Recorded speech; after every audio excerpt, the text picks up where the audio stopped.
Hello dear students. तो आज हम स्टार्ट करते हैं टॉपिक सेमीकंडक्टर। ये लास्ट चैप्टर है आपके ग्रेड 12 का, बट नॉट द लीस्ट, क्योंकि इसका एग्जामिनेशन में जो वेटेज है वो 7 मार्क्स का है। तो वन चैप्टर फेचेज यू 7 मार्क्स और पोर्शन वाइज ये ज़्यादा नहीं है। तो अगर आप देखो तो कंटेंट वर्सेस मार्क्स क्रिटिकलिटी इसका काफ़ी ज़्यादा है। बहुत कम एफर्ट डाल के आप 7 मार्क्स सिक्योर कर सकते हैं। तो चलो आगे बढ़ते हैं। सेमीकंडक्टर्स सेमीकंडक्टर्स मतलब नाम से आपको समझ में आ रहा होगा कि सेमी मतलब half conductor half insulator. Yes, ये कंडक्टर्स होते हैं, ये सर्टेन टाइप ऑफ मटेरियल्स होते हैं जो कंडक्टर्स होते हैं but under certain conditions, right.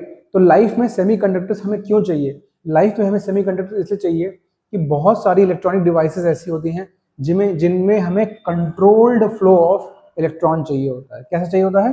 Controlled flow of electron. Controlled flow का मतलब जैसे कि मान लो हम चाहते हैं कि एक सर्किट में करंट सिर्फ एक ही डायरेक्शन में फ्लो करे, दूसरे डायरेक्शन में फ्लो ना करे।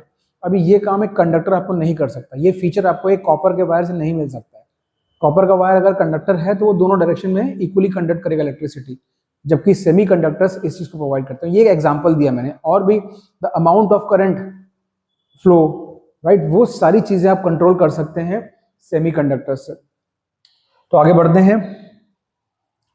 सेमीकंडक्टर्स जनरली ये इंसुलेटर होते हैं, लेकिन कुछ सर्टेन कंडीशंस में ये कंडक्टर बन जाते हैं। वो कंडीशंस क्या हैं? जैसे कि थर्मल एक्साइटेशन, मतलब आपने थोड़ा सा उसको हीट कर दिया तो ये इंसुलेटर से कंडक्टर बन सकता है। लाइट एक्साइटेशन, लाइट से एक्सपोज कर दिया तो ये कंडक्टर बन सकता है। ऐसे बहुत सारी चीजें होती हैं और भी, जिसके under those conditions they become your conductors.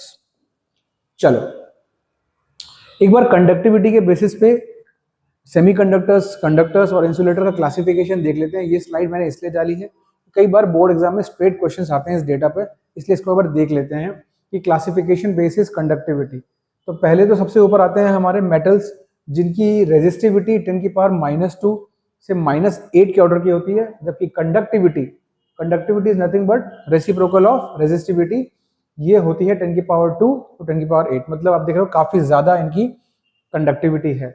वहीं आप सेमी कंडक्टर्स में आते हैं तो इनकी रेजिस्टिविटी 10⁻5 से 6 के ऑर्डर में होती है, या इनकी कंडक्टिविटी 10⁵ से 10⁻6 के ऑर्डर में होती है। आप देख रहे हो इनकी कंडक्टिविटी थोड़ी सी कम है as compare to metals conductors.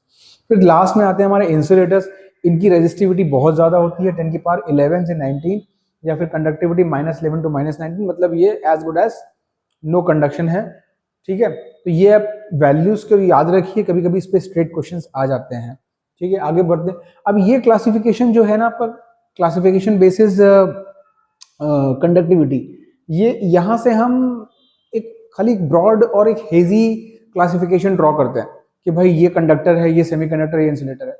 अब हम इससे थोड़ा सा नेक्स्ट लेवल पे जा रहे हैं। अब हम सेमीकंडक्टर्स, कंडक्टर्स और इंसुलेटर्स, इनका जरा हम एक्चुअल एनर्जी बैंड गैप के बेसिस पे इनको हम क्लासिफाई करेंगे। तो एक नई चीज समझेंगे, एनर्जी बैंड्स क्या होते हैं और इनका गैप क्या होता है, और उसके बेसिस पे कैसे ये क्लासिफाई होते हैं तीनों चीजें। कौन कौन से? कंडक्टर्स, सेमीकंडक्टर्स और इंसुलेटर्स।